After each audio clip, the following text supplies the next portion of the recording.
colleagues, many colleagues around the table, many familiar faces. But yeah, well, the topic itself is a very important, very actual topic. Sector branding has been always an actual topic, but especially now in the changing world, it is even more actual to talk about the importance and the key factors basically driving the sector branding in many different ways. So basically, it is also important to talk about our position, where we stand in the region as a sector, as Hungary, how competitive we are. This whole discussion meant to be a panel, but it is a panel in a way that it's actually a chat, a talk. It's an open talk with participants, with experts of the industry. And as we already advertise it, is a chat without taboos. And we really mean it. We talk openly. I think it's a great audience to share our thoughts with. So saying that, I would like to start with a quick round of introduction, which anyway, many familiar faces, but yeah, let's start. Sándor, with you perhaps. You are the first box in my panel list, let's call it this way. Good morning, everybody. My name is Sándor Baja. I am running Randstad in Hungary, Romania, and Czech Republic. So maybe that's why Moni was inviting me to share maybe some thoughts about the other countries. Randstad, as you might know, is the biggest HR provider of the world, and our mission is shaping the world of work. So we are gathering a lot of information to the candidates, to the clients, and to the government as well, to help them in labor-related issues. So that's what I try to do today as well. István. Good morning, István Láng, Managing Director of Eaton in Hungary. This is power management company, a multinational, big one, and we have an SSC in Hungary. Besides, I'm also part of the HOA board together with Moni, and work together with the sector brand and things, initiatives for the sector. 15 years in this industry. Thank you. Ahmed. Hey, good morning, everyone. My name is Ahmed Ismail. I am the co-founder from Knowledge Pyramid, and being in the sector for almost 23 years with experience in IBM, GE, and currently Genback Vice President in Genback. And good to see a lot of faces here. Thank you. Miklos. Hey everyone, nice to meet you again. As Ahmed said, very familiar faces, and that's great. Miki Kotsor is my name, representing Thermo Fisher Scientific, the leader company in serving science, and I'm leading this site here in Budapest. Thank you. So before we move forward, it is important to mention that this discussion is recorded. So if you don't feel confident or you would not like to show your face on the camera, you still have a chance to switch it off, obviously. And the rules of the game are obvious, just like in any other panel discussion. So normally, please set your mic on mute. And this discussion is basically set through various topics. So you should feel free to raise your questions for a topic which is an actual topic in discussion. I'm looking through the questions in chat box as well. So there is an opportunity for you to raise your questions in the chat box. If the question is actually relevant to that particular part of the discussion, I may just bring it up and you know, we give the panelists a chance to answer, elaborate on that. And in case you have any other question, then obviously we can leave it at the end of the panel and come back to that again. So as I mentioned, it is a panel discussion, but it's not really a typical panel discussion because the question will pop up, someone will start to talk about it, but I just leave the panelists openly to talk about what they think and share thoughts about various topics we discussed today together. So it's not kind of just coordinated discussion. We talk, we chat, and that is why I'm engaging you to ask questions if something pops up. You know, you would like to raise your question just actually while we are talking about it, please feel free. So as I mentioned at the beginning, we talk a little bit without taboos, right? So the first obvious thing for me, at least, I have to be very honest with you, I'm struggling around the definition and the actual number of the business services sector in Hungary. And why I say that? I say that because it's like many surveys, so many differences when it comes to this topic. And there is a study prepared by McKinsey, for example. The study was made in 2019. It was related to economic development of Hungary.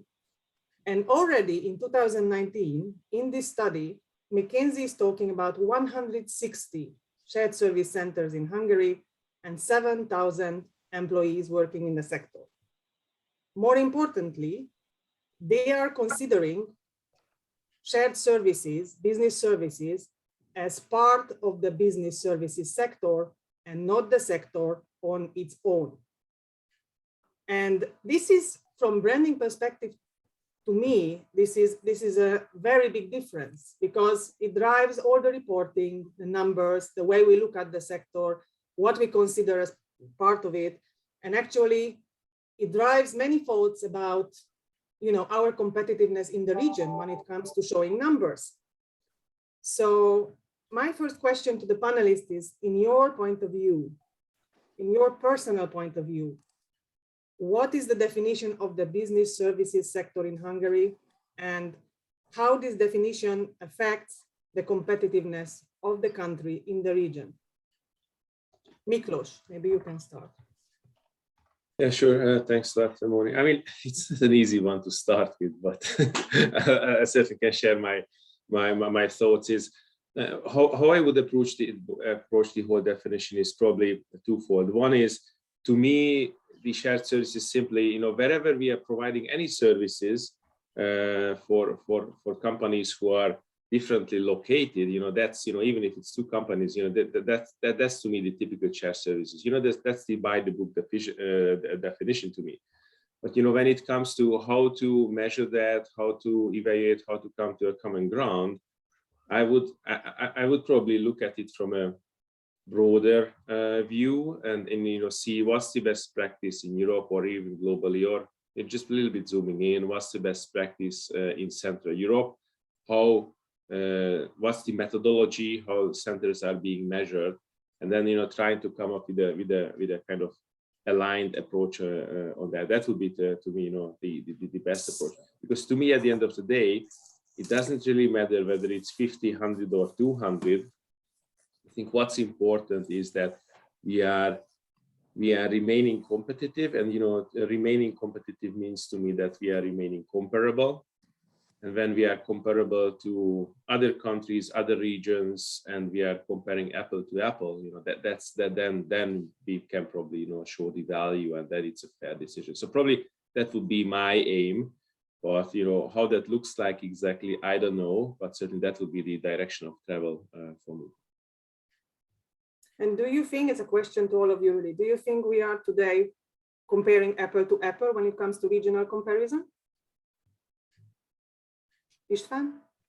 So I believe this is something comes back to the definition. So this is what Miki just started. The definition is a question, because in Hungary you could see different sources, you could see different let's say studies showing different numbers, and what do we mean under this definition? This is outsourcing. This is with BSCs.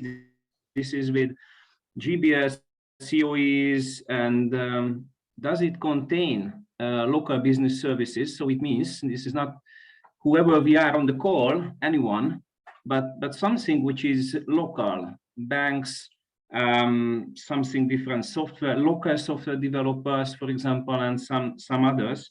And these numbers are included or not, and that this comes together with the definition, and together as a sector, if we can not define, as long as we cannot define it really well, what's included, what's out, then it's difficult to have impact on the visibility and also on the competitiveness. And the add in to the competitiveness of the country. So that's a bit difficult to compare with, for example, Poland. They are really far ahead. If you look at that in that sense, and they include, so, and they contain everybody who is really putting any efforts and the value add to the sector, and they define. For us, easy answer. We do not have a terror number, fair number. This is with KSH, and this is how we could, if we had it, then it's possible to define with a common term this sector. If I understand you well, so basically there are like kind of two root causes to that, right? One is that probably we are reporting only business services related, let's say, sector as such, and the numbers around it in various different forms. But also the other services, professional services or any others, really centralized services, are not representing part of these studies today. Is it right to say? Look, to be honest, I will need to step back one point. We are not here creating things from scratch. This kind of operation and the business are worldwide since 40 years. The definition exists since 40 years. Is a kind of a centralized operation done, one team is doing in behalf of the company. Let it be captive internally, let it be externally PPO, let it be hybrid. So the definition itself exists. It's just the way how to apply it in a certain countries. I believe in Hungary, situation is mixed, is not well defined, in a way that those kind of operation and company or the offices or the service that's being provided in such a manner is not well captured. There is no ranking in it in the labor, whatever authority, that I have that center, I have that operation, and how many employees. It's kind of mixed within the mother company. And you might have a company having 1,000 employees. Out of it, there is operation, we call it ops or center or SSC, where maybe 250 people within that company. Are they counting the 250 people or they are counting the 1,000? It's not clear. So that's why the numbers from one survey to another survey is fluctuating, ups and down. And indeed, it's impacting the competition in the market, in the region, where a new company would like to establish a center, would like to understand what the capability of that market, how many resources, how many activity, what the maturity, what is the range, what the skills. And if I see a very strong number in Poland and Romania, compare another number that is number are fluctuated and not clear, there will be a question mark. So I think from perspective-wise, definition is very well defined globally. We should not create it from scratch, but rather how we can put the mechanism, either with a labor authority or with the government, or a kind of a clear labeling for counting all kind of centralized operation, let it be captive or PPO or outsourcing or SSCs, in order to easy to have this number black and white, not gray as we have today.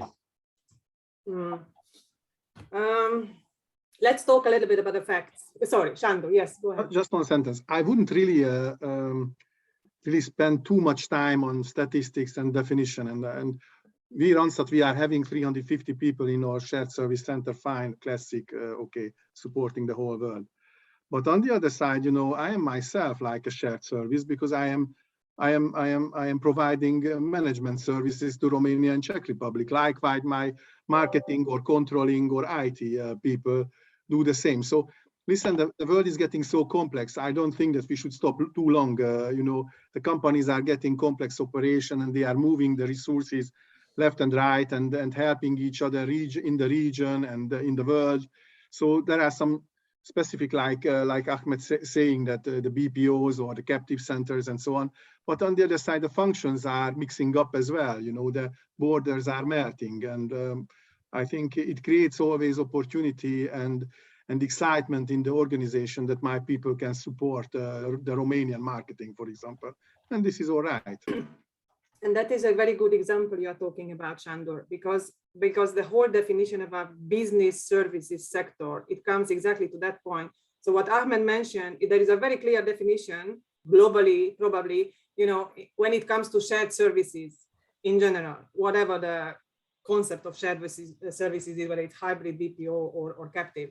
But when it comes to support services, basically, just like your example, there are countries around us reporting this kind of services as part of business services sector. And that is why their country competitiveness, their numbers are showing, you know, different figures, obviously, higher figures, competitive figures, where we are not reporting that today. And that is why this definition in Hungary is not just black and white, because when it comes to brand of business services, everyone talks about shared services only. And that is why this question is now on the table. Should we continue doing that, in your opinion, or should we change the way we report that? How does that affect our competitiveness in the region? So back to you, Miklós, maybe.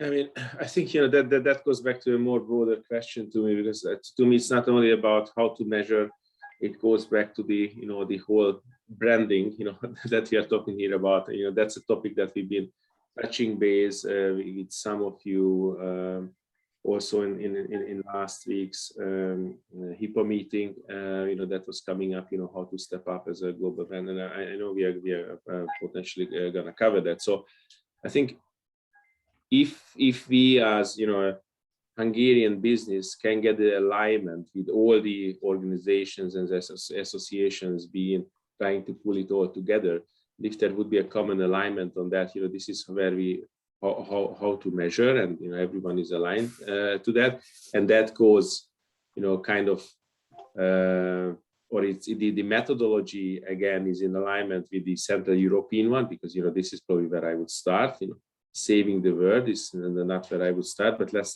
start with Central Europe, get it aligned there, then you know, that would be the way into it for me. So okay, let's talk a little bit about facts, so that I give you just even a feeling, okay, what we are talking about: various organizations, various way of reporting, various numbers.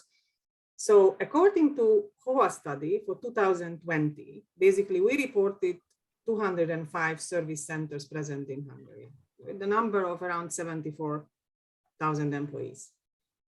For the same year, KSH, the Hungarian Statistical Office, reported 238 service centers with much lower number of employees than we reported in general. And some of you, or quite few of you, were present in the HIPAA meeting recently. HIPAA reported for 2021, 156 centers with 70,000 employees. Now, just for your interest, ABSL organization, which is one of the largest professional organizations dealing with the business services sector in the region, they are actually prognosing a growth of around 100,000 employees in Hungary for 2022 in this sector. It's kind of obvious to me they are not only talking about service centers, because I don't think we could have 100,000 employees in the shared services in 2022. So what's your view? Why these numbers differ so dramatically, and what is really the difficulty about consolidating those? István, maybe. Yeah, so these numbers are really, so the range is big, right? So it's not that they are really close to each other, and it comes to the definition and how, and not the definition, but as Ahmed said, what do we mean under the definition? And as long as HIPAA is doing a survey on a similar way how they were creating that in the past years, and the consolidated data is built on the same way, which is mainly built up on a way what they do. So what they do is they support investments, new investments, and investors coming in. This is what they track. What they do not really track and do not really pay attention to is the maintenance, who are already here. What happens with those? Are there some who are leaving Hungary? Do we know? Are there companies which are changing slightly or dramatically? And this is not reflected or fed back into that study. And there are others. Even HOA was doing different survey. What we consider is comprehensive on the way that we collect. Though we tend to collect those who are already here and looking at the market with the changes. So making sure it's a broader scope. And on the top of that, what's counted in the business service sector, which is not an SSC, not a captive center or even a BPO, even smaller one, but the local ones. So those which support bank, we support local Hungarian companies as a centralized function for customer service, finance, or so other areas. These are probably not so visible for study makers, and that's something could be aligned. And just one more thing around that, and just because we know it's different study by study and how they collect and what the source is, how they can get to the source. HOA today is doing a common project, let's say, with KSH, making sure this definition is understood in the same way. For the same reason, what we see here, very big differences in the numbers, and it has been started just now, and we expect as we go on, it may bring broader scope and a more stable number in the future. I think Istvan, just to comment on that, you give the solution. KSH is statistical office, right? For those is to define this as a kind of this sector as an industry by itself. And employee working in that industry will be afterward labeled in the KSH. And it's easy afterward, like any normal industry, able to report out, draw a line, give me statistic team, how many employee working there. Like you go there, say, okay, how many working in the banking sector? How many employee working in the agriculture sector? How many employee working in the insurance sector? That should be the other one, that how many employee working in the outsourcing or BSC sector.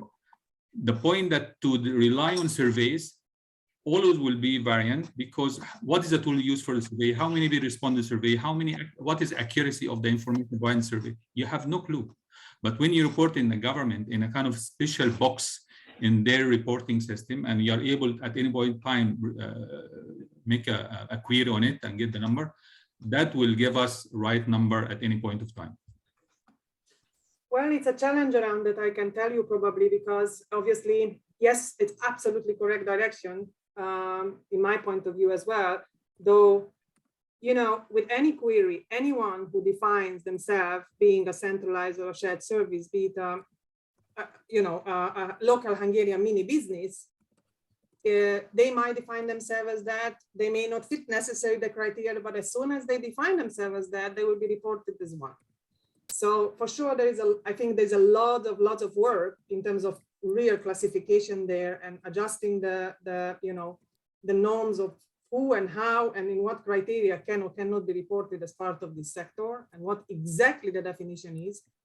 And I think where the statistical office is struggling today is about, they still think about shared services, but there is just much more than shared services, the COEs, the GBS and all the other acronyms, which today they don't have this as part of their reporting system. They don't have it captured yet. So there is a lot of work to be done there on that part as well.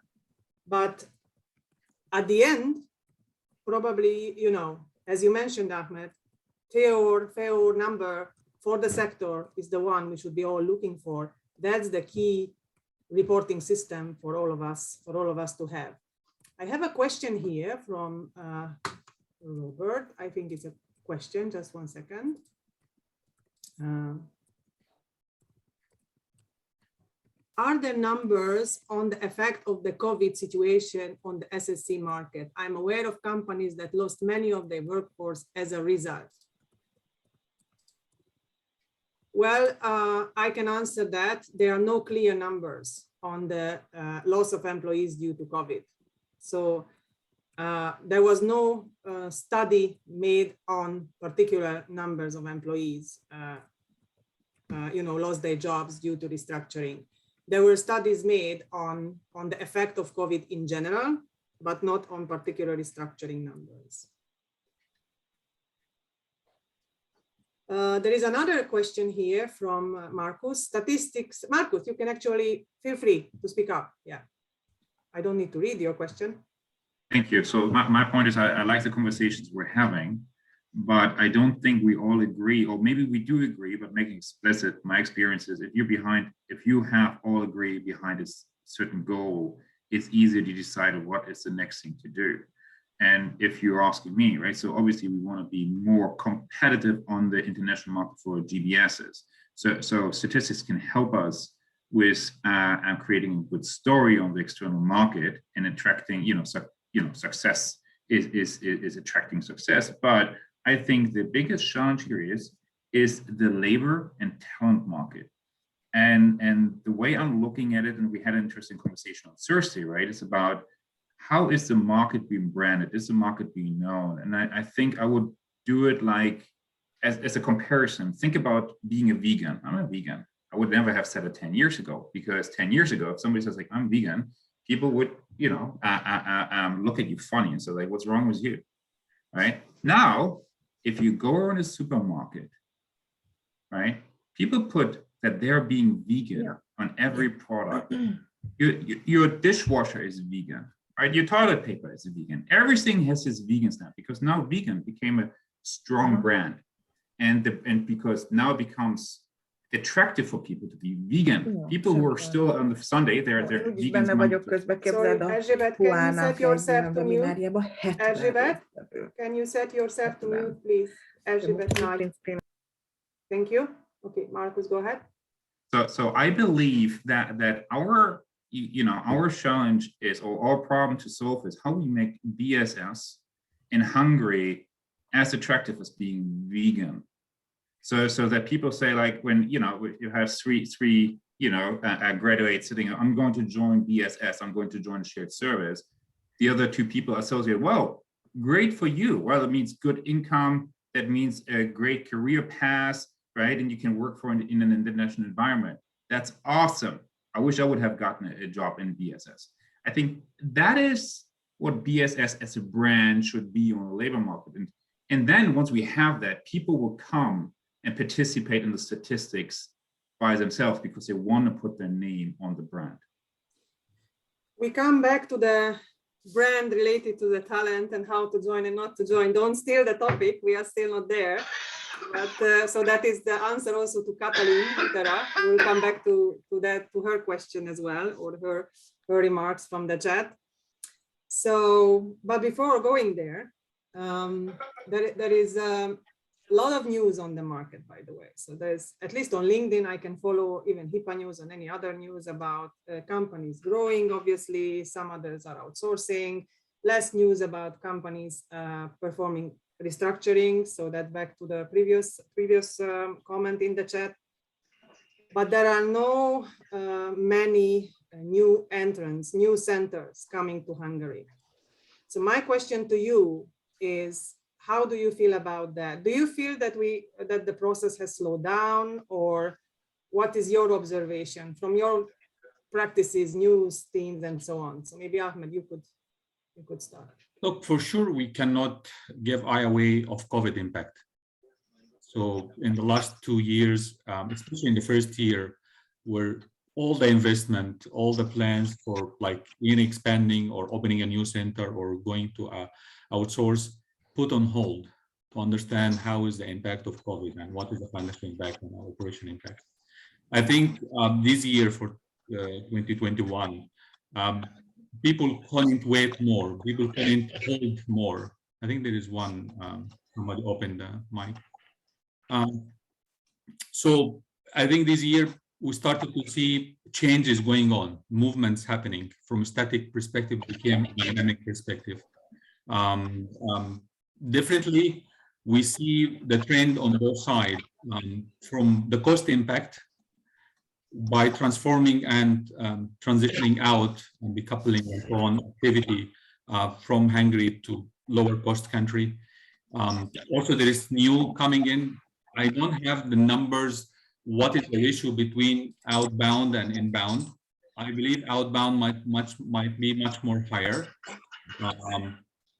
but that is kind of a normal dynamic in the market, where COVID impact, where kind of the investment coming to the region, how the impact on the region from competitive perspective. As I said before, there is a lot of new enters in the market. It's not only just Poland and Romania. There are a lot in Bulgaria, there are a lot of Ukraine, a lot ongoing in Egypt, where it is having also competition to get out from the cake.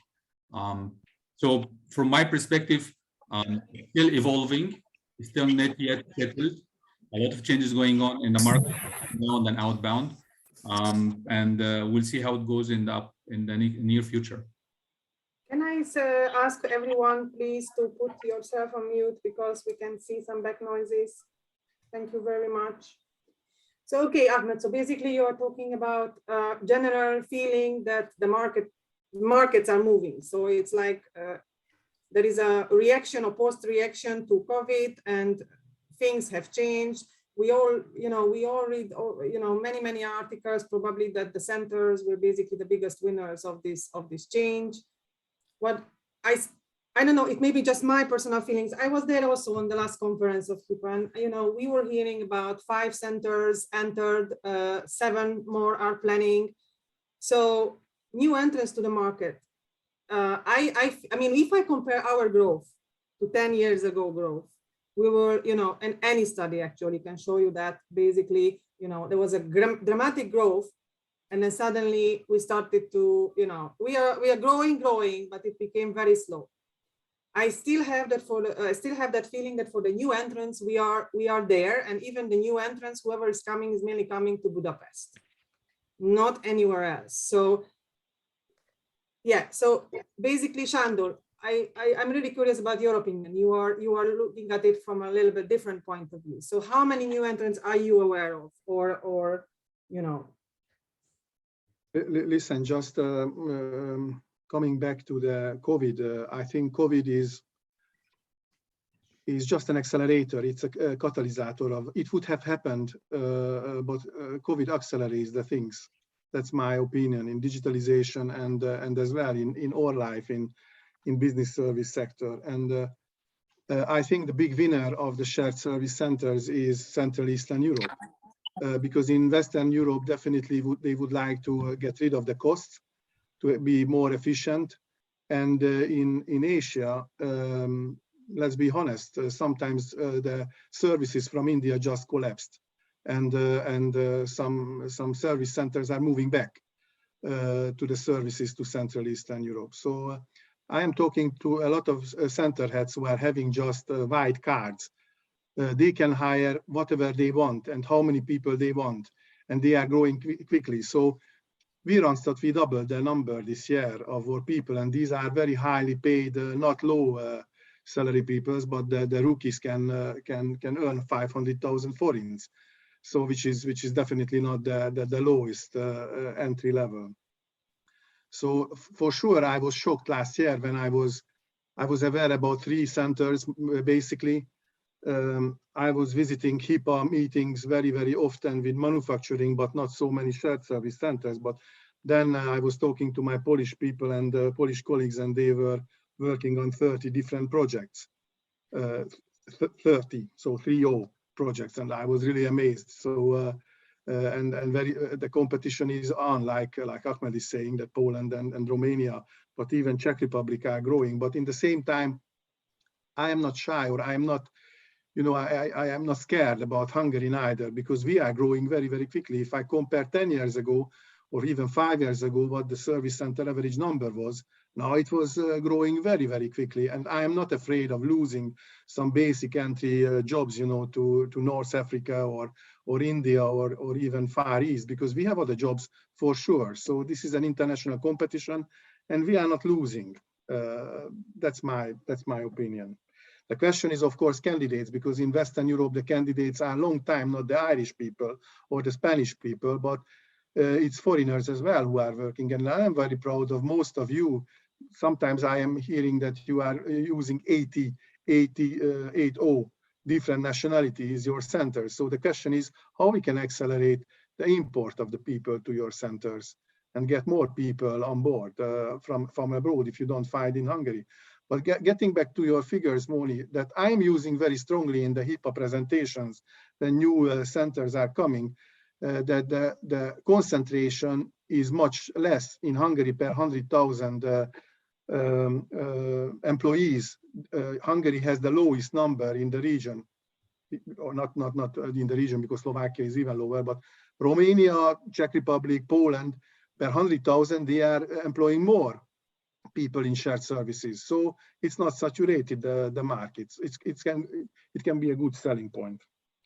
So, and basically, the feeling still is that the majority of the country, majority of the investors are still selecting Budapest and area of Budapest for their service centers. So, and you personally, you just talked about costs, right? So, let me share you some points, because you know in Hungary as well there are of course many shared services in smaller cities. Sometimes they are set next to the production plant. Okay, so we know in Debrecen, Székesfehér, we know how it works. Some of them are usually, you know, they have the Budapest center and they would like to have in the smaller city as well, like a satellite. And I think this is the future, to be frank with you. I can tell you my example in Romania, where there is a small city, 35,000 inhabitants, and now we are having 30 people there, like a department who are handling the cross-border staffing to Netherlands and Italy. And they are growing, and we are having €6 square meter price, very high loyalty to the company, no attrition, lower salaries, very effective people. They are very proud. We are one of the biggest employer in the city. So everything what counts. And all the Romanians speak English. That's another story, you know, which is not always the case in Hungary.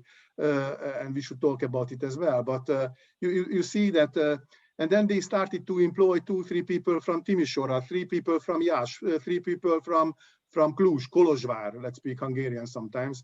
Let's not forget the names in Hungarian cities. So, you know, all these full remote people who are helping as well to this shared service center. And they work super efficiently, by the way. So Miklós, you basically, Sándor, I'm just, you know, reflecting, it's just, you know, reflecting on your point that satellite offices employ remotely. We'll come back to employ remotely, but satellite offices. So I put ball back to Miklós then. Miklós, what do you think? What's your opinion? What can make companies motivated to set up a satellite office in Hungary? I think it's basically what Sándor was describing as well. It goes back to what we are talking before as well. How do we get the talents with the highest quality in? You know, how we are making sure that, you know, we can satisfy as we are going up the value stream, all the needs. And I've been also visiting some of the cities in the countryside, and we are also starting to build up some relationship with university, etc. That's again something I guess, you know, Debrecen is a great example where we as shared services should be working more together. But I think it's all about, you know, why people will do that is to get the best talents. And if I'm looking at the bigger cities around Hungary, there are 10-20,000 students studying there. In the bigger cities, it's more around 20 plus. So every year there are 4,000 to 5,000 people graduating, students graduating. So, you know, the pool is great. And, you know, when I was talking to some of the students there, they said, well, yes, I mean, some of them would be willing to move to Budapest, but many I've been talking to, they said, well, we really want to stay in Pécs or in other cities. So what is what you can offer? So this is where I think we'll need to a little bit more flexible as well. And many companies already do. Many of the companies also represented here, like EY, is absolutely building up, the satellite offices.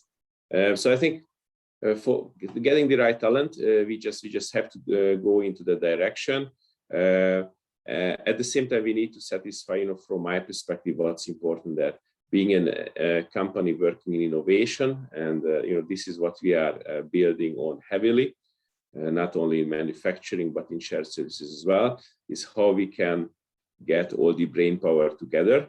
That's still something we are figuring out and trying to solve, because I also believe in being physically together. That's a very, very different power and an energy versus being offline. So this is where some sacrifices need to be made, and we need to find a balance. And this is what we are also thinking about, how to tackle that the best.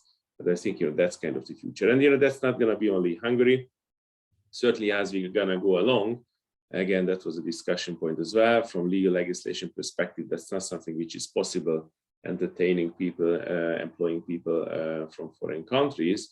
But I think that's going to be kind of the future, that it's going to be more and more flexible. At the same time, for me, at least from my perspective, I still need to get people together in their thinking time. To me, it looks like, I mean, if I'm thinking with the point of view of a foreign investor, and I look at our country, I would say, okay, 80% of the centers is in Budapest or Budapest area, maybe 20% somewhere around the country, here and there in the bigger cities. But it's not powerful enough for me to decide that I would like to go immediately to a second-tier city in Hungary.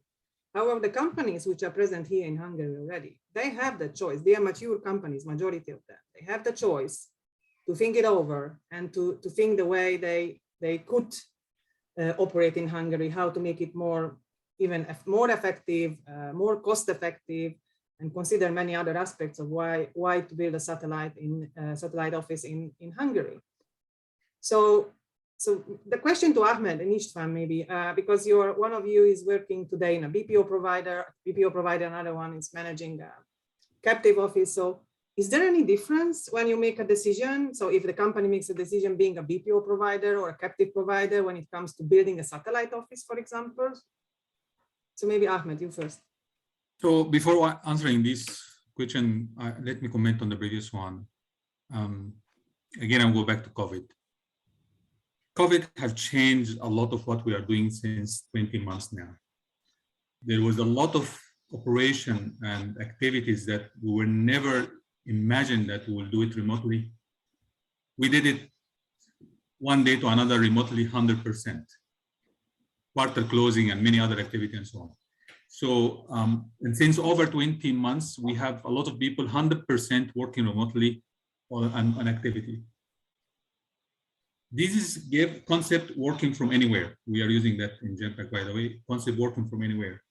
That sometimes even I don't need to create a satellite in a physical manner, but I'm gonna to hire a lot of people working from Debrecen, from Pécs, from Győr, and all the cities around, and they being employed by the company in Budapest, but they work 80% of the time from their home city. You don't need to commute, you don't need to move on, don't need to transit on a daily basis, maybe once every 2 weeks to come to the office and so on. So the world of satellite, it is already changing now. I don't need to invest to build companies or locations or sites in the cities. I can go directly on the labor market. I directly hire and have these people working remotely on a hybrid model, like 80% remote and 20% on site and so on. So it depends also about from one center to another center. There is one center or one company able to give much flexibility because of the operation can be done remotely, and some activity you need to be on the site more frequent, so it can be variant from one center to another center. So this is my view about satellite. Satellite itself, it's changing. It's more about labor, working from anywhere, remote flexibility. People can stay in their home country beside their families and friends and parents and so on, and don't need to commute and move on to another city because of the war. And by the way, it's not just only for Hungary. By having team working from Cluj and from Turkey and from Cairo remotely from my operation here in Hungary. So, Shandor, you want to say something? This is very important what you say, because it is changing completely. Why I'm hearing myself twice. Sorry. Can you hear me? Or somebody else who is not? Just I would like to mention to you one thing. Can you hear me, please? Moni, can you confirm it, please? Yes, yes, we can hear you. Listen, you are struggling, and you can ask immediately yourself that how will be the confidentiality and the loyalty to your company if people start to work remotely? Excellent question. And I would like to bring you the example of these digital companies like Volt, who is delivering your pizzas and food. You know, people come to the workplace one moment to the other. When they want to work, they apply and they can come whenever they want, and they can pick the job they want to do. I don't say that it will be 100% like that, but we will move to the project-based business very, very quickly. If I see in Germany how quickly this business is growing, and not just in IT, but in other things as well. I am telling you an example. You are struggling always the monthly closing, financial closing. So how can you get some controllers for 2 days? And people are coming and working like that way. So that is very funny how to say it. And of course, your challenge is how to make people still loyal to your company, and at least the core team. And you know, the excess people are always, you know, the additional people you can attract from other sources as well. So it will go more far away than just where they are situated. And one more comment about the tier 2 companies. Debrecen was very brave to build an office building and to attract shared services to Debrecen. We don't see too many investors for the moment, and where government may help, then instead of maybe one stadium or 1 kilometer of the Belgrade Budapest railway, maybe they can build an office building as well in the tier 2 cities, and then to attract these services, because I do feel that you can attract from countryside talents, and this is fine. I am pretty sure that the Balaton-Felvidék is very popular, but still, do you need some small offices to discuss? And maybe in Balatonfüred or in Nagyvázsony, still you can, or not Nagyvázsony, but Tapolca, which is a bigger city, to have some small offices where people can gather in the Káli Medence. You know what I mean? So that's an interesting question. Do we or do we not? Any opinion about that, Miklós or István? Do we need a small office? I think it really depends. You know, I know that's the advisor answer, but I think it really depends of the culture you want to establish. What's important for the given company, and I don't think there is one solution that's going to apply for everyone. For me, certainly being in the office collaborating is super important, and that's kind of our bread and butter. For some, it might be different, but this is what I believe in. There's going to be more and more flexibility as we go along. That's kind of the trajectory. Shall we go? Would I go for an absolute freedom and the absolute, no office concept? I don't think that's the one. If I would be setting up a business now, I wouldn't go that way. So different views, different supply. But what's important from a TA perspective, talent acquisition perspective, is that we'll be able to reach more and more talents through that flexibility, and whether they are here and there, or commuting or not commuting, or spending more days home or all days home, it doesn't really matter. How to increase the quality of talents is, to me, the big question, and the more flexibility give, the better in the frame of the company's culture. There is a question actually from András Kohl. Do you see any challenges with introducing satellite sites, even having more than one in the countryside? Is there an economic scale for a satellite site? So look, for this, I don't think that we need anymore to build fancy buildings and kind of location in a way as we were doing it before in the countryside. You don't need to invest that heavily on the countryside. I think having one location, what Chandor is saying, or make one location, maybe is a kind of in a modest way, just to handling the paperwork, handling some kind of collaboration events, getting together from time to time. Majority of the work will be remotely, especially when we talk about young generation, people graduates, people in the 20s and 30s. Now loyalty, the word loyalty will vanish. There is no word loyalty in this. It will be about flexibility. How much you're able to get flexibility for people in order to enjoy their work-life balance and continue with you. The word loyalty is old school. I am old school. I like that, but let's feel the fact. People will not stuck with you 20, 30 years. After 4 years, say, okay, what for me next? And then we'll move on. If you are able to provide training, operation, career, flexibility, and number one, flexibility now, then they will stuck with you more and more. Otherwise, they will jump to another pole. So going back for the satellite, I think one in the country or one on the countryside, I think would be in a modest way. You don't need to have a fancy, you don't need to invest too much. Mother company in Budapest can work out more of these kind of admin work and paperwork and all that stuff, and give flexibility to people. If I may add something to what Ahmed just said, and actually I agree with that, with this satellite. But there is one more thing which defines how the model, the operational model will look like for the future. And this is based on the business need of the different companies and the company culture, what they, well, not nice to say, but what they got used to in the past years. So the stronger the hybrid operational model is, the more home office, good mix of future work and presence in the office they may expect from corporate side. And this is what is an example at our company as well, because this is a strong hybrid between manufacturing and the support area. And this is what is defined at the corporate level, which is not really in line with the modern and current expectation with COVID and the future modern digital world. However, at the same time, I don't think it's one way that the companies just to reduce office, they can create satellite.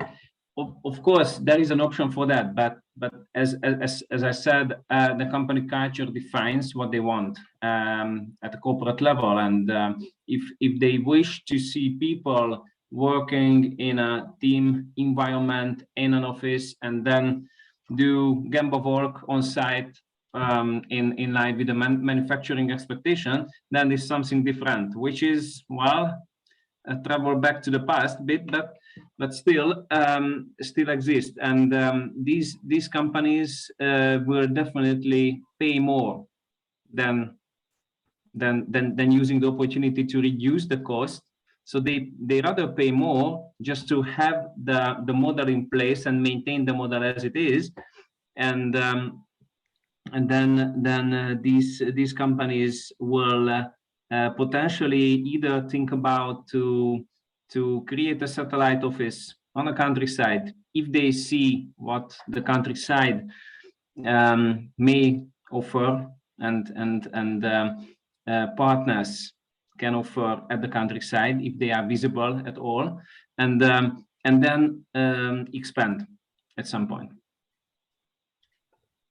Okay, thank you.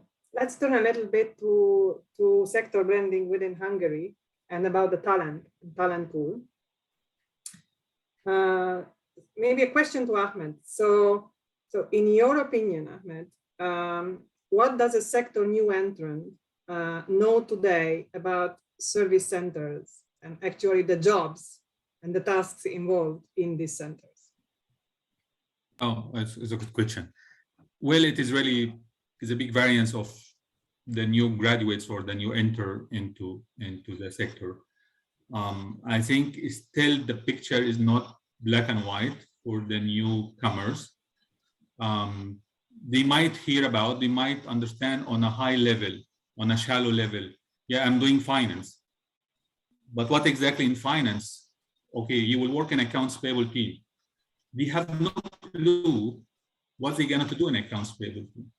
What they learn in the university, what they get to know in academic, they have no kind of connection to the real operation. And after they come to a center and work in a payment run or working on the treasury or working in accounting and some booking and so on, I think some of them, a not small number, they might realize that this, I didn't expect that. It's too easy, maybe too easy for me. It's too monotone. I'm not so much kind of interested to continue afterward, and started to have attrition in first 6 to 12 months. And I think we are having this situation in the first 1 year, that people are not aligning with the nature of the center or nature of the outsourcing or the centers, because they are not aware about that upfront. And I think it's very important for all of us is to help universities and the communities of the new graduates how to really understand upfront this industry, how really understand what the opportunity they have, what services that the center are able to provide, and in order not to lose 1 year from your side, but rather to invest right away in the right path. And I think, like, for example, currently, as Miklos and other, and Monica, yourself as well, doing Keystone program, where it is kind of is a good program where it can help people to understand shared service center and outsourcing industry for the students and for the college students, that at least when he decided to join, he had a good understanding before he joined. Second area, I think people are, based on gaining the experience in the shared service center, they are building up their kind of experience, and some of them are kind of continue in that, but moving on from one center to another center based on the opportunity they have. In my view, is a kind of still not well branded for the university. People hear about it just only on a high level. People looking for name of the company. Okay, I'm gonna to join IBM, or I'm gonna join Vodafone or Citibank, but what exactly you are joining there? Not sure they really understand. They just going, oh, IBM sounds good company, or Citibank, or Thermo Fisher. So, but what they really know about the operation and about the work that they're gonna do, I don't think they have a good understanding. Actually, it's a good, I think that probably majority of us know. So if you yourself even look at the career portals, or any career, sorry, Shandor, any career portals, and you look at the jobs advertised by the companies, for someone outside of the sector, some of these jobs actually look like Chinese. They have no idea what is behind it, that job description, especially the more abbreviation you put, which are very important to you, the more complex it gets. So beside the fact that very often they have no idea about the company itself and they have to look at it, which is a basic requirement anyway for anyone to interview. But when it comes to job descriptions, as many companies, so many codes, and so many long enough and tough enough job descriptions. So you have the talent joining, and then basically, you lose big portion of these people because they have really, really no idea what they are applying for. So at least that's my experience. That's my personal experience from teaching many of these graduates. But I can assure you it's no different when it comes to career changers. It's no different for people having experience elsewhere and trying to join this sector. It's Chinese enough for them too. So I don't know what is your experience, István? What about when you are hiring? What you are facing? Yeah, sorry, I was on mute. So when sorry, can you say that question again, because I got some yeah. So what my question was, so what is your hiring experience as an employer? So when you're hiring, when you are going out to attract people, or when they come to your company now, especially in this changing world, how much do they know? Yeah, so our brand, so talking a bit about Eaton, this is a brand in a B2B segment no one knew. So 5 years ago, the shared service was established in Hungary. No one knew that name. Even today, it's a bit difficult to manage that. It's not the brand is not something like Coca-Cola or like Vodafone or like Citibank. These are brands that people may know just because long big names, long time existing, and big names while they have B2C segment as well. In the B2B world is more difficult, and you may also use Eaton products you do not know, and that's the thing. At the same time, we are struggling in the sector, I mean the shared service sector, showing what we can offer. The brand, the name, and the company, if people know, is one thing. The other thing is that what we offer and what it contains in the GD is really difficult to understand for new hires and people just going to the labor market now, and a bit better for those who have some years experiences already, because they know what they may expect from us. But today, even COVID is not helping. It slowed down. But how we do that? We need to build on the brand. We need to be visible as much as possible to attract good talents. This is key,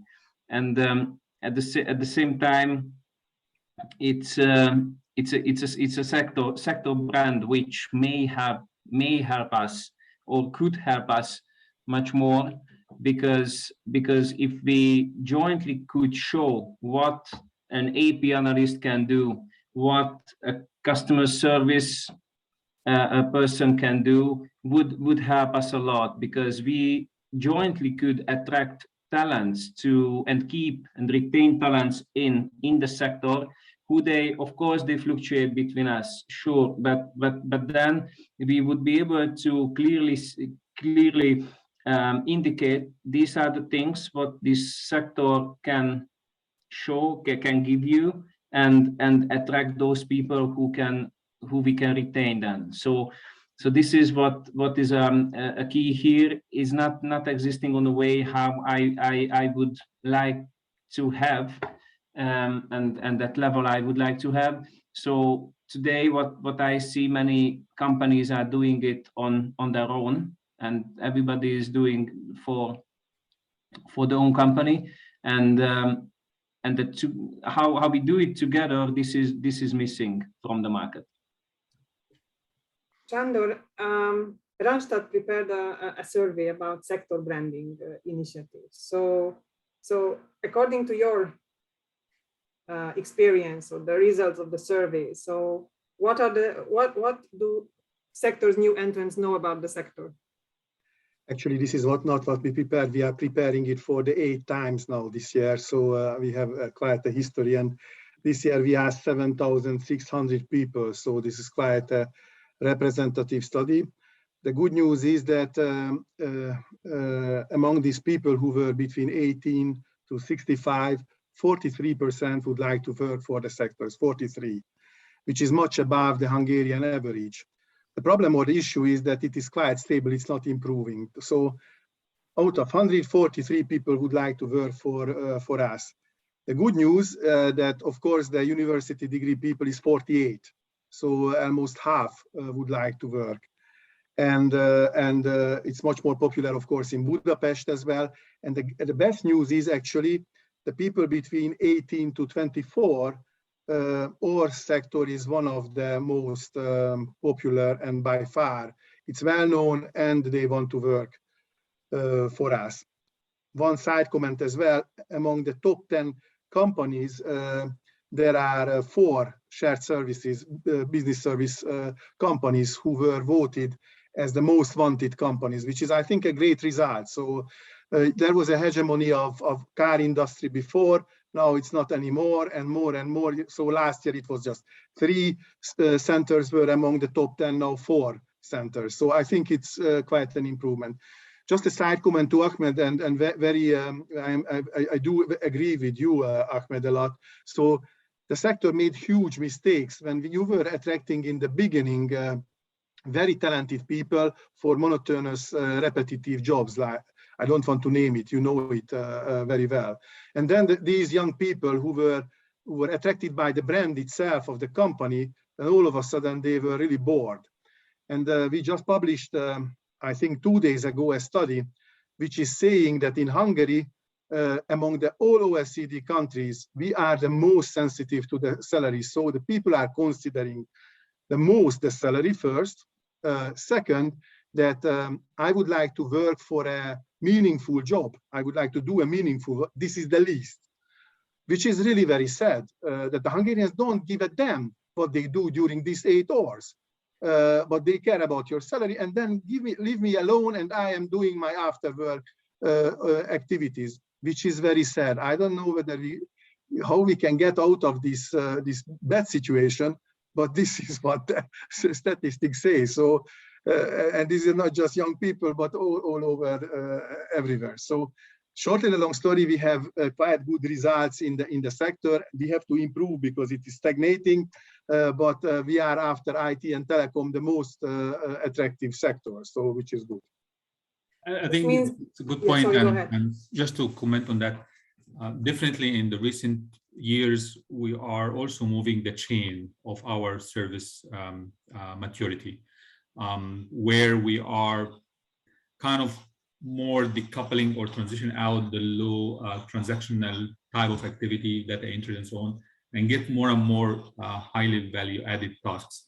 For sure, different from company to company, depending about the journey of that company, but the more value added task that you put it in your location here in Hungary, the more attractive that for the new enter or to retain the people on your side. Important is how to integrate them, how to ensure that the team, when they are joining the company, how they are integrated in your organization, and how to understand the long-term plan for them. That you might start now on that level, but later on, I'm gonna move you on highly value-added task because I'm changing my skin, and so on. Yes, I know, Ahmed. And then I think the service center should do the efforts from the day one, because if you graduate in the Corvinus University International Studies, please don't put him or her to AP for even one single day. Because this guy was not, most probably he's the best and the brightest brain of at least that's what he thinks about himself. Okay, yeah. So and he's ready to take Hernadi Zsolt job the first day. We know it very well, but please don't put him to a very repetitive job. But there are a lot of people, and most of the young people, they don't know at all what they want to do in their life. And of course, in the sandbox, they were not dreaming about becoming a BSS worker in 20 years later. So that's clear, that's coming back. Of course, if you read the Randstad advertisements, I don't bet because a gentleman is not betting for sure, but you don't understand half of the jobs. This is the modern world. That's normal. This is okay, you know. But still, you know, you have to really tailor make to everybody. And then the guys who don't know, or they are coming with a teacher university background, you might say to them, "Hey, listen, start. We will show you the business world, and then you can move up in the value chain. You start with repetitive jobs, customer service, APA, and then you go to controlling. We are helping you in the education as well to get to a purchasing or, you know, more sophisticated jobs in the value chain." And I think this is what none of the other industry can provide. This is a real unique USP. And maybe, Ahmed, you see from your perspective that more value-added jobs are coming and the low. No, there are a lot of created as well at the basic level as well. So there are jobs for the newcomers as well, maybe less than before, but still. And this is, I think, our unique selling point. Right. Yeah, actually about the jobs created, I was recently looking obviously at the new entrants for the market and some of the jobs advertised, and I can see, like, I feel like I'm going back in time to 1998 when I started, and I'm seeing exactly the job description I had in 1998, not much different, maybe a different code or a job name. But so yes, so I think I can agree with Shandor there that basically the variation is still different, and there are still many repetitive and entry type of jobs, and there are also various others. But I think it's like fitting the person to the job, right? So if you select the right character, the right personality, the right fit, like a right puzzle for the job, you may have a chance that this person will sustain there and will not run away after 2 months from you. I think that's the secret, and that's about the secret of explaining what is really behind the job. And I personally have a feeling, and I'm very open to anyone challenging me, that, you know, if you spend more time of actually explaining people what this is about and what they need to do there and what kind of personalities are fit to what kind of job, then you might have a better success story about keeping and retaining that talent. But I have a question here, which I would like to raise from Daniel from Citi, that in your opinion, will creating one brand for the sector help or hinder hiring more specific roles? How it would influence hiring very different skill sets? Would one SSC brand be equally attractive to a payroll analyst, an IT developer, and a senior financial reporting expert? Who would like to take that one? Miklos? Maybe? No, sure. Thanks. That's a great question. And, you know, what I believe in, and, you know, what we certainly have seen, just a little bit connecting to the previous topic as well that you mentioned, Moni, as well, is hiring the right people from a value and behavior perspective. You know, this is where it all starts. And, you know, hiring that through employer branding strategies and activities, and, you know, sharing real stories and creating an ambassador network. This is what we've been doing, and, you know, that's been very successful. Now, as we've been investing into that over the last 18 months in terms of Fisher, as we are growing really heavily, have I been connected, you know, that to any kind of common shared services like BSS brand name? No, I haven't. And, you know, this is the discussion we had, you know, many forums already, really across the world, is as we are investing, and many of us investing into employer branding strategies, into bringing in new talents, how much are we connecting our efforts to promote the BSS sector? Because I think, you know, just building it up from scratch, like the vegan example, I think, you know, that certainly requires a lot of time and investment. So to me, the question is how to accelerate that. And to me, you know, like, you know, the vegan example, if I see people or organizations that I trust, that I believe in, that I value, who are, you know, committing that they are vegan. I'm actually vegetarian, by the way. But, you know, then you know, I'm gonna be connected to that as well. So I'm gonna relate to it. So this is what I believe in, how we should be approaching that. And if we are able to do that, then I really believe we can accelerate on that journey. And it's not gonna be, you know, in 5 years' time, or 10, when BSS is gonna become a well-known brand, but probably much earlier. But again, I think, you know, there is some common alignment being needed by the majority of the companies. Let's start with small things, but use our own branding to brand BSS would be my approach to that. Talking about branding, we are aware that Thermo Fisher, in particular, is very actively investing in the brand initiatives. And would you be willing to share any do's and don'ts, particularly maybe, and also do's? And actually, I'm really curious whether, over your experience of this journey, whether there was a moment when you had to say, okay, that just doesn't work at all. I spent a lot of money on this. doesn't make any difference. I have to change my strategy, going in a different way.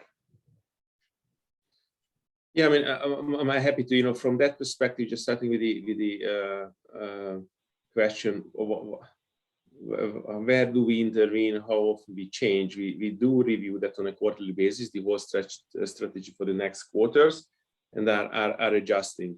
But you know, what's been key to our success, I must say, because we've been able to hire people who we've been looking for, is that it was going back to explaining what Thermo Fisher is about, you know, connecting to the industry. That was the first one. So we've been running many podcasts. Probably that's quite unique. So if you go onto Spotify, you'll find many of our Thermo Fisher colleagues just explaining and being interviewed in 50-20 minutes interviews, explaining what they do, why they are passionate about, etc., etc. Then we've been running, you know, many kind of videos on Facebook, Instagram, LinkedIn, again, explaining what Thermo Fisher is about and what the work, again, back to the previous point, what the daily job is. Then I think what's been powerful is getting the right number of employees behind that case. So it's not a one-man show. You wouldn't see me, you know, standing up and sharing. I don't think, you know, that would be the most authentic way.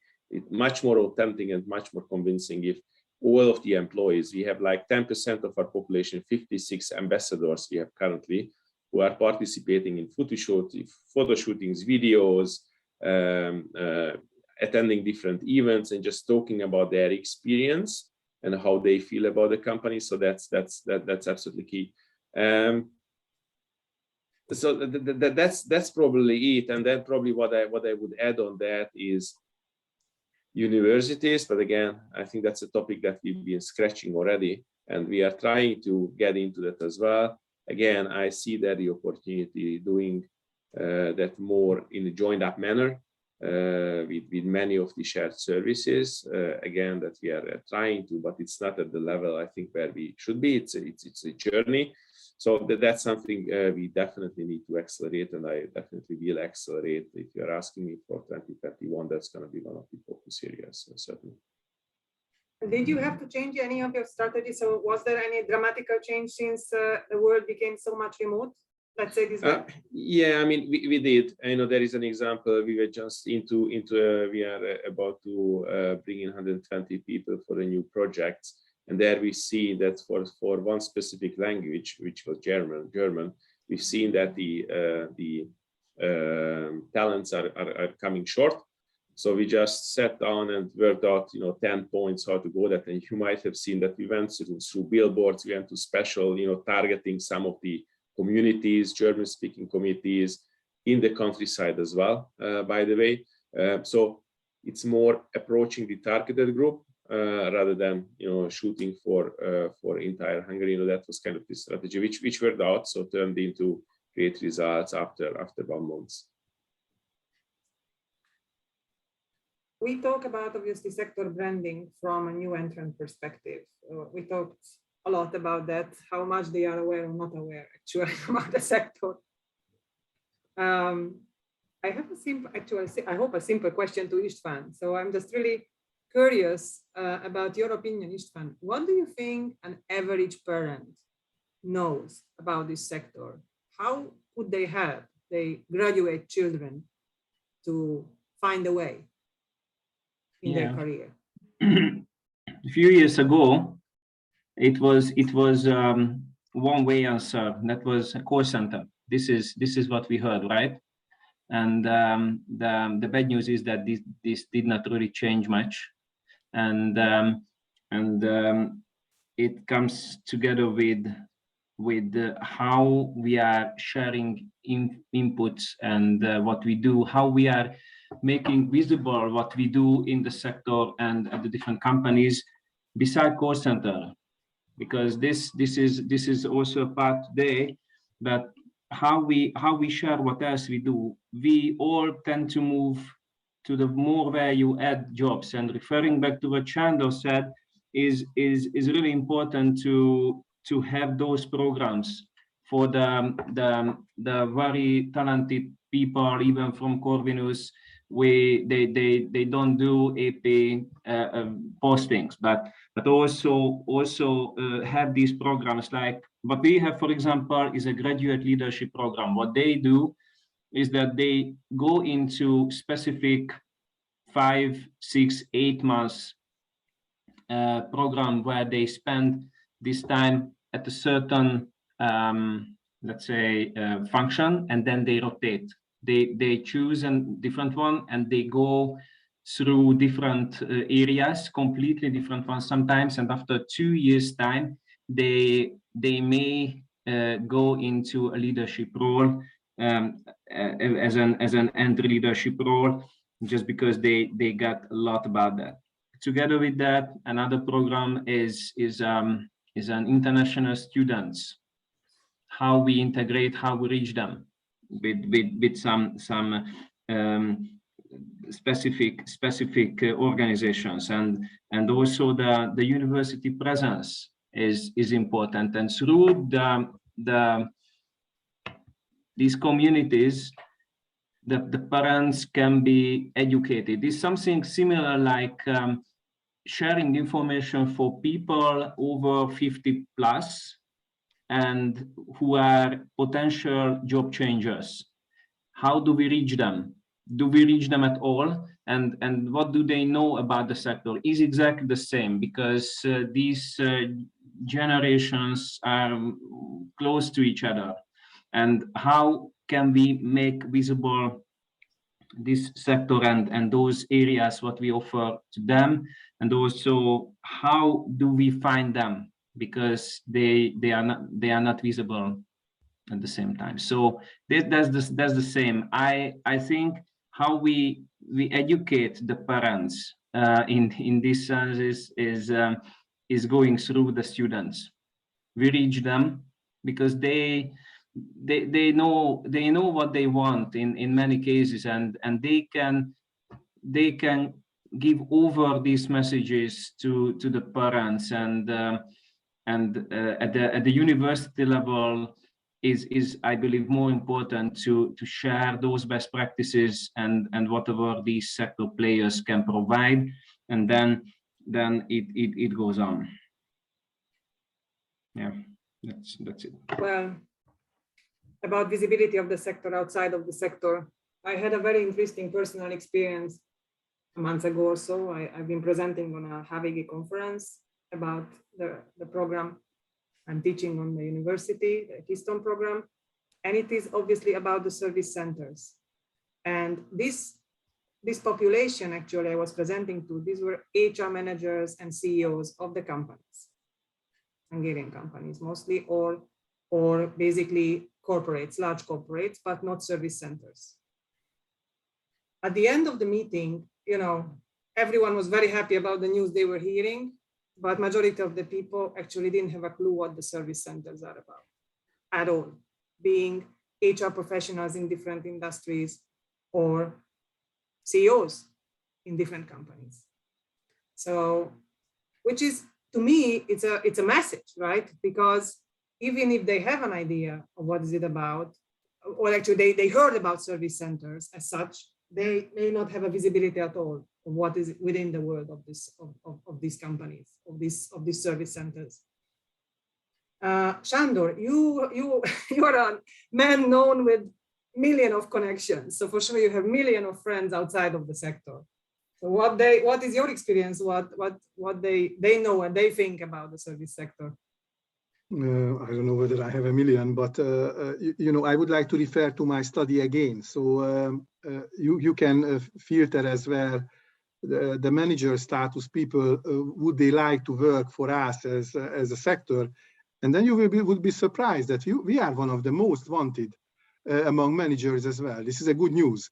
So maybe you took the wrong example or sample. I was on a wrong conference. This is what you want to say. The wrong conference, or again, we were interviewing, I suppose, from the 7,600 people, many hundred managers were present, in the statistical way. So I think it's not so bad, the situation, and that time goes by. Don't forget that we are a young industry compared to the cars, and less visible, less tangible what we are doing. But when the time goes by, we are going there. And I think all these industry initiatives, what we are doing today, or what the MCHAM tries to help, it goes to the right direction, because we create awareness and attractiveness as well. So I am more positive about it. And then again, how we can sharpen our message. This is the question.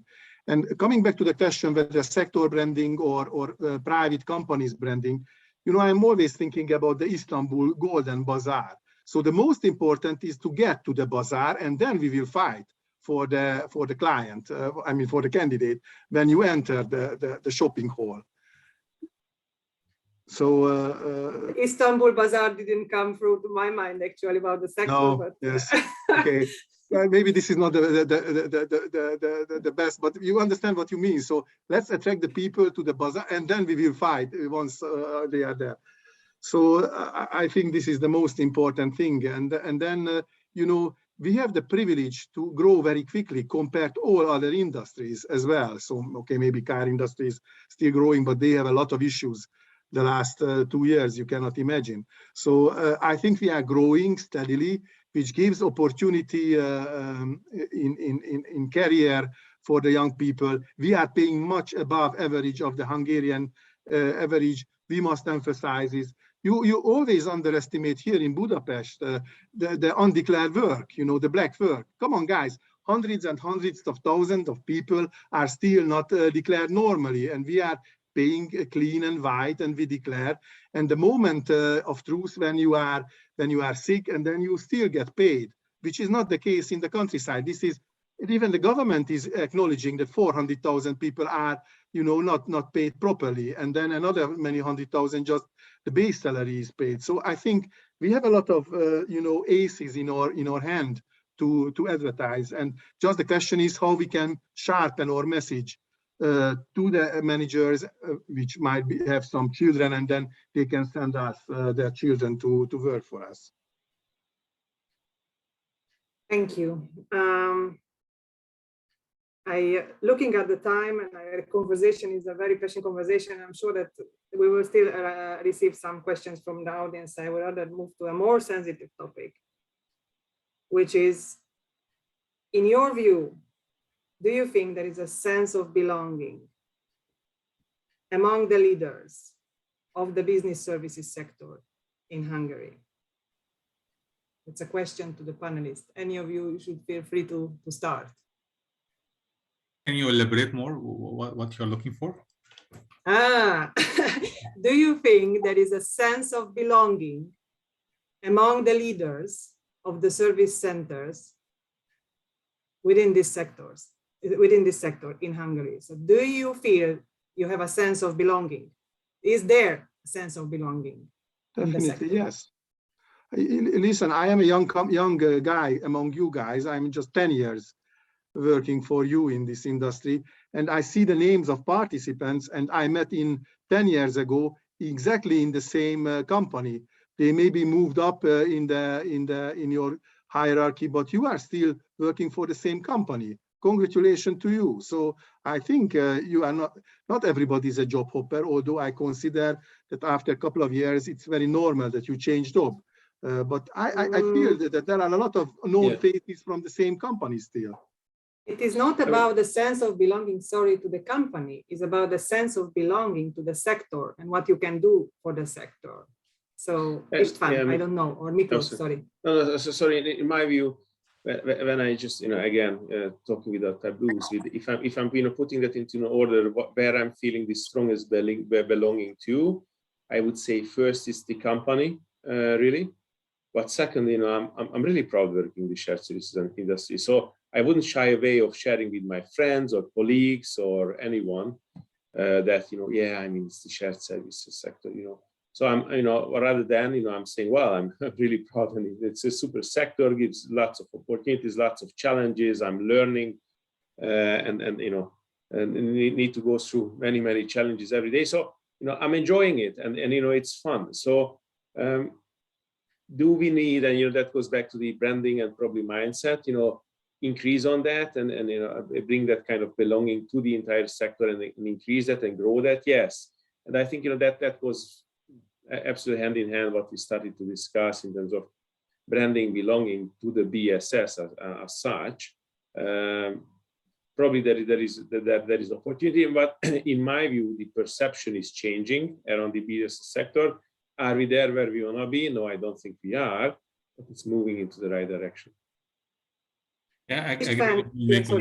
If I, Yeah, sorry, Istvan, go ahead.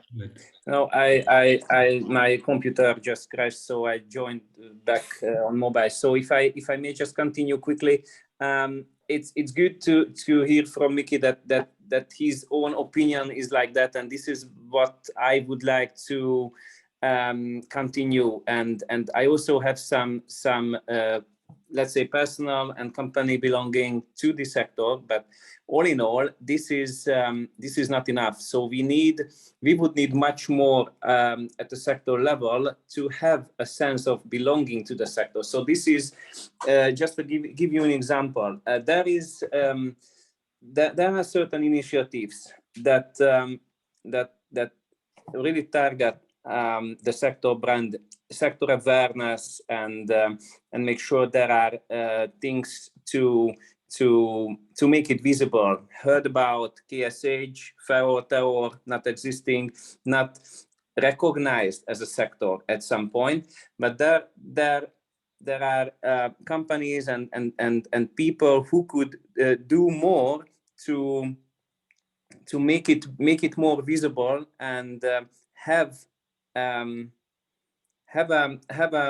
a choice to make it as a good sector brand and meet the expectation. What we could bring over, even with HOA or through HIPAA, to that decision makers, to the sector to be acknowledged where we would like this to be at some point. So my opinion is not so, let's say, not so clear and not so nice at this point, because this is what I'm missing at this point, the sector of sense of belonging, and the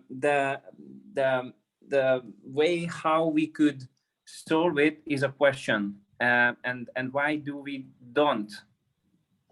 we have it at this why don't we have a strong sector presence and sector awareness? And the question is, what can we do in order to make it happen in the future together? So this is fully visible in HOA, and also companies who put a lot in branding. What Miklos is doing in the sector, not only the sector branding, but also the own company brand is a good example. But this is what could be done from many others as well, in order to make it more vocal and make it more visible and put it at a higher level.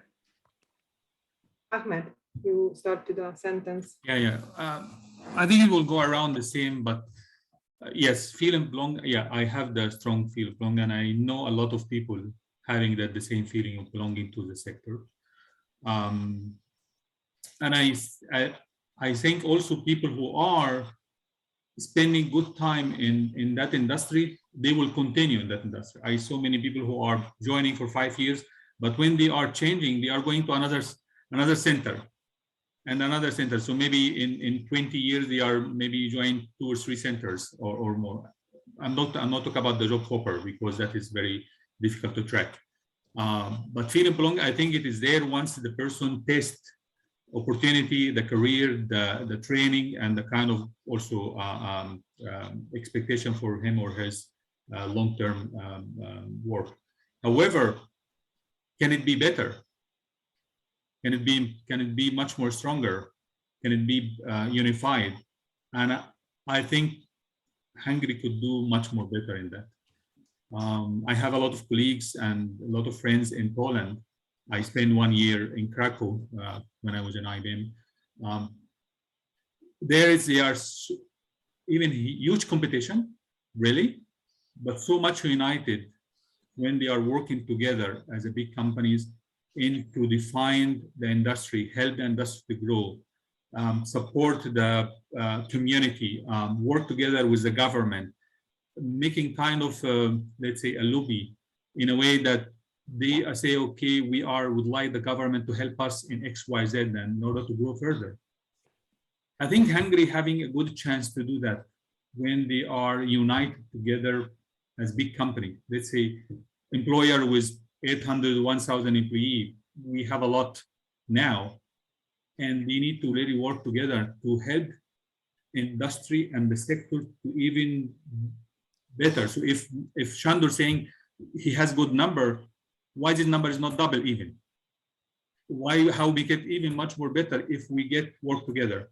I'm a football fan, very strong football fan. All the Egyptian crazy about football, but you can imagine how much the football teams are fighting and competing and going with the players and attract and all the stuff similar, but they are working together as a league. And there is some kind of condition and some kind of rule and some kind of strategy in each league, how to support such kind of environment like the football. This similar situation, I think, in Hungary, big players need to work together. Competing, that's fine, but not to work alone and kind of being standalone, but rather if work together and having kind of community, strong community through HOA, through such kind of organization, will make much more bigger impact. If we are in stage A, we can be stage B. If you're stage B, we can be stage C. Don't stay static in your stage and say, okay, we are fine. I think we can be even better. I think, you know, it's like kind of, it's a beautiful message to my ears in particular, not just because of HOA, but because of the fact that I personally am a very strong believer in the sector. And I'm so much missing. And I have to be honest, we are talking without taboos. I'm so much missing the very strong collaboration between the companies about initiatives, about supporting those, about thinking beyond their own company, but thinking about the future of the sector, the future of Hungary.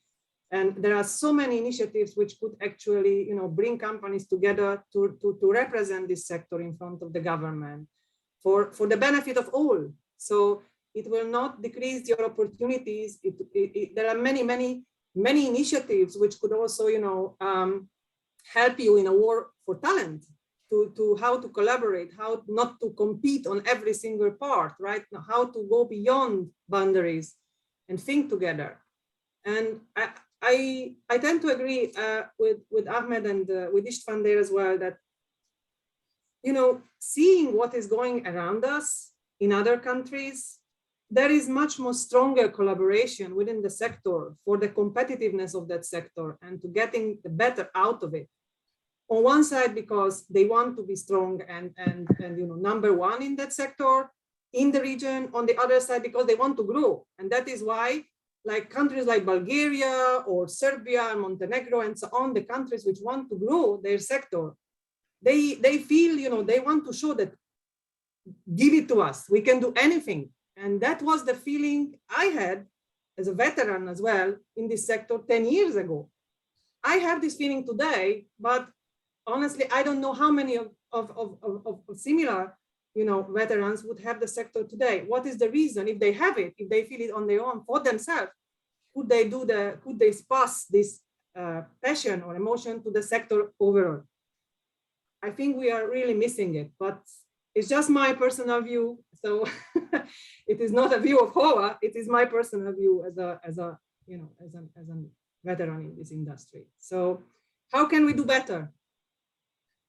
Miklós, István. One sentence and I give it over to Miklós. How can we do it better? To strengthen the sense of belonging and to the sector brand and awareness is something which should be an industry-led initiative and industry-led program and not government-led.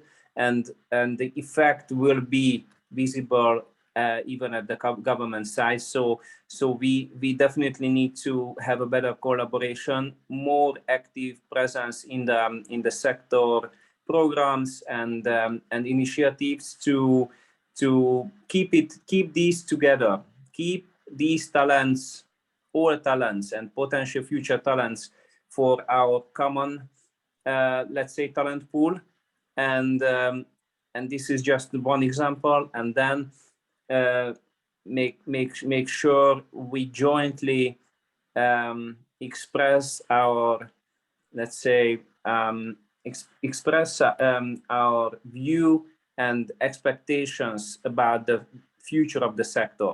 Then I believe it's a good start. Any other comment from anyone? And probably one thought I would add, it's not going to be revolutionary, but where I would start, that idea came to my mind as well. And then, I made the promise to some of the folks I've been talking to on the HOA event that I'm going to drop a note to all the leads. So like EU Money, from MCHEM, from HIPAA, BSS, is like, there are those 4 organizations that are trying to help the sector. But when it comes, for a good reason, etc., I wouldn't want to go into that. And again, I don't want to, change the word in 1 minute. But to me, the ideal word would be if there would be one joint-up approach, and probably starting with the branding could be the vehicle also for that. And there would be also the side benefit that would be helping the from a branding aspect. But people I've been talking to last week, they were all kind of looking for that.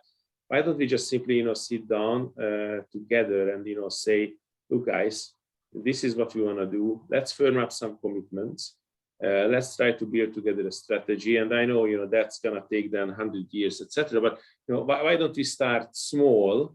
And that's going to encourage more and more sector members just to be and join the ride. And then, I really believe in that. We can make that happen. So this is where I would start. It's a great initiative.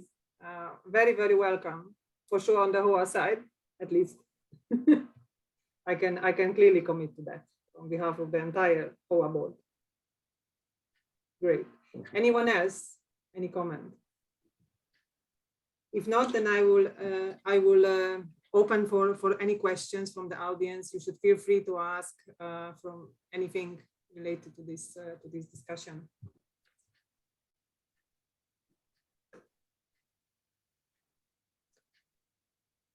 No? I think we'll add one more thing. Yeah.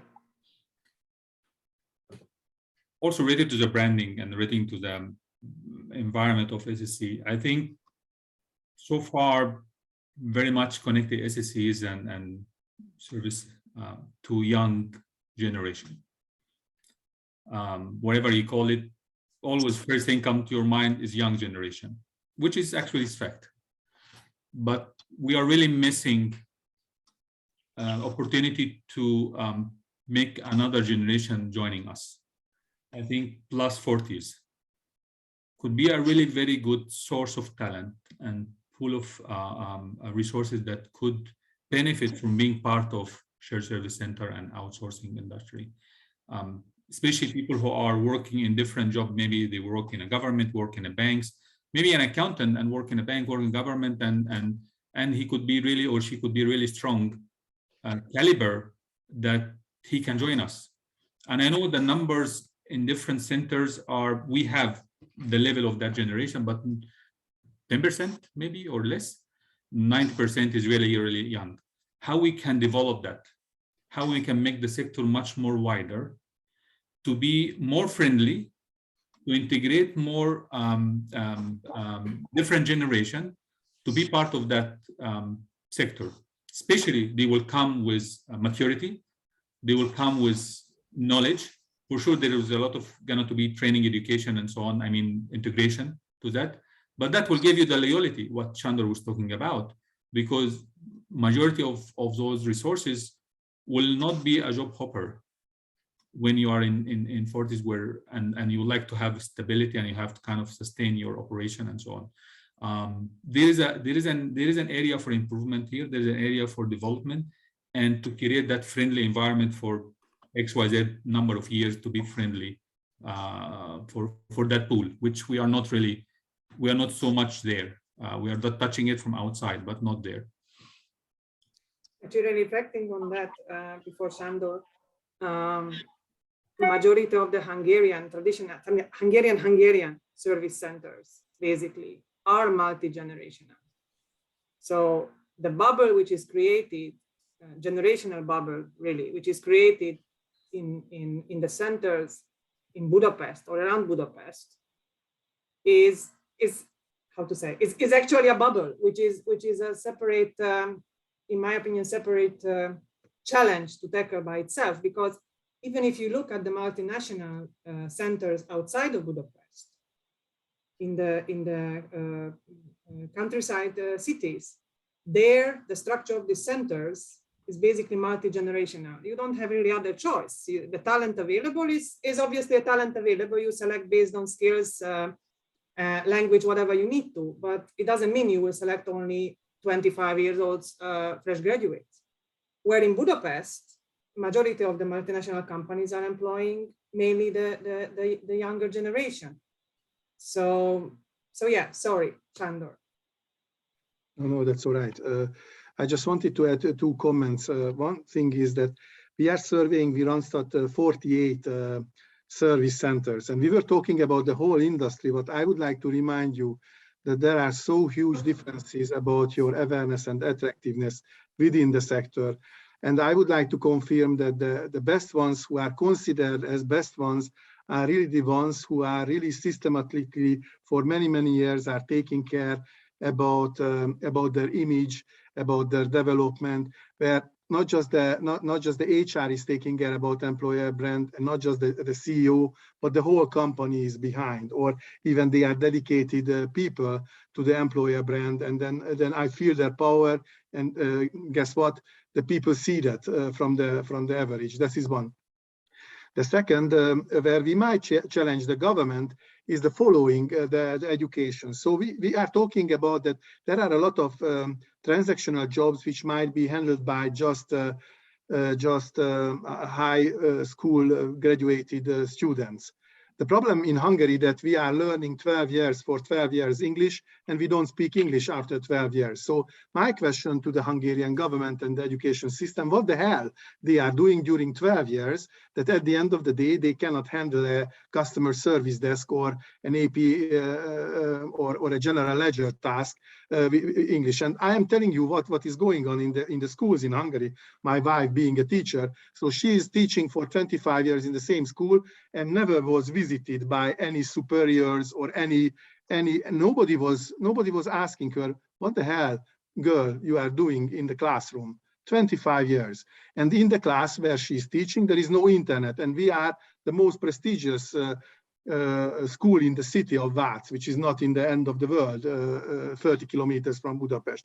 So when you are listening to that if she is putting her own laptop and the projector, and then she's switching on the light because it's needed in winter time, then all of a sudden there is no electricity in the classroom. So this is, which is really bothering me a lot in Hungary, that these are the conditions of teaching. And of course, shit in, shit out. So, and then you can see that even the English is not spoken after 12 years of studying, which would be enough for some roles. In Hungary, of course, there is a stream to get the diploma and graduate in the university, which don't think a moment that we are better than the international average. In European Union, much more people are graduated in the universities in the high than in Hungary. But still, there are some people who don't want to teach more, but they cannot be employed by us because simply and stupidly they don't speak languages, which is a shame in Hungary. I know that the Hungarian is the worldwide language, just the other 7 billion do not want to believe us that this is the worldwide language, not the English. But for the time being, we should a little bit put pressure on the government to really ask something, a real output from the teachers. Parallel, I hope that the salary will be increased and the recognition will be higher. Sorry to say that I don't want to make these political games. I don't want, believe me, I'm very far away from politics, but still, we will help a lot our sector if we could find some people just graduated in the high schools. So a lot of initiatives, possible initiatives would be on the table, I think, when it comes even attracting any other talent than just fresh graduates, by the way. That's what I'm hearing. We have 5 minutes left. any questions from anyone from the wide audience? If not, then I will thank the panelists. I hope you enjoyed us today. I hope you will join us again for any future panel with no taboos. I'm really glad that we had really a wide audience today, and not many of you were with us together. So I would like to ask the panelists to stay with us, please, for this remaining 5 minutes here on the chat. And thank everyone, and have a wonderful day ahead. Thanks a lot.